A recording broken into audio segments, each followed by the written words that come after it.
Pemerintah Kota Makassar melalui Dispora Makassar merancang sebuah perhelatan olahraga akbar yang akan digelar pada tahun 2023 mendatang. Kegiatan tersebut diberi nama Makassar Sport 8 atau S8.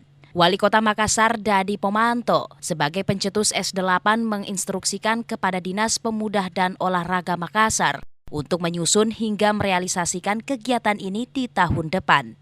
Dengan adanya rencana tersebut, Kepala Dinas Pemuda dan Olahraga Kota Makassar menerima audiensi Makassar Stunteam pada Rabu 12 Oktober 2022 di kantor Dispora Kota Makassar, Gedung Balai Kota lantai 4. Audiensi Stunteam ini bertujuan untuk memperkenalkan olahraga ini ke Kepala Dinas Pemuda dan Olahraga untuk dipertimbangkan agar bisa ikut meramaikan event S8 ini. Ketua Komisi Freestyle Ikatan Motor Indonesia Sulawesi Selatan didampingi Majid Akarena, atlet Stunride Motor Pro Sport bersama Yeyen. Atlet Prometik mengatakan bahwa kunjungannya ke Dispora bertujuan untuk memperkenalkan olahraga Stunride atau freestyle kepada Kadispora agar bisa diikutkan ke dalam event S8 tersebut.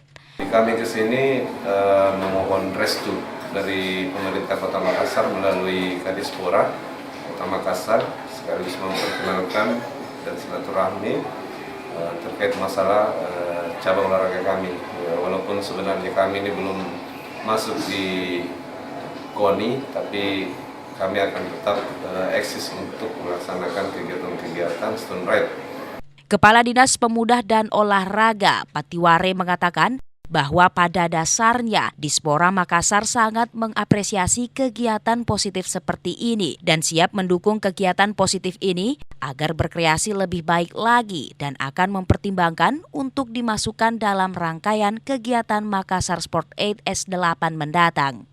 Kami pada dasarnya pemerintah lewat Dispora kegiatan-kegiatan positif masyarakat ataupun anak-anaknya kita, anak-anak mudanya kita itu perlu diapresiasi dan diberikan wadah. Ada yang bisa juga masuk di S8 ini? Ya, ini sementara kita konsep-konsep apakah kegiatan Stunride ini itu bisa kita masukkan bagian daripada di S8. Ical Sahrir, Fajar TV dan Fajar Radio melaporkan.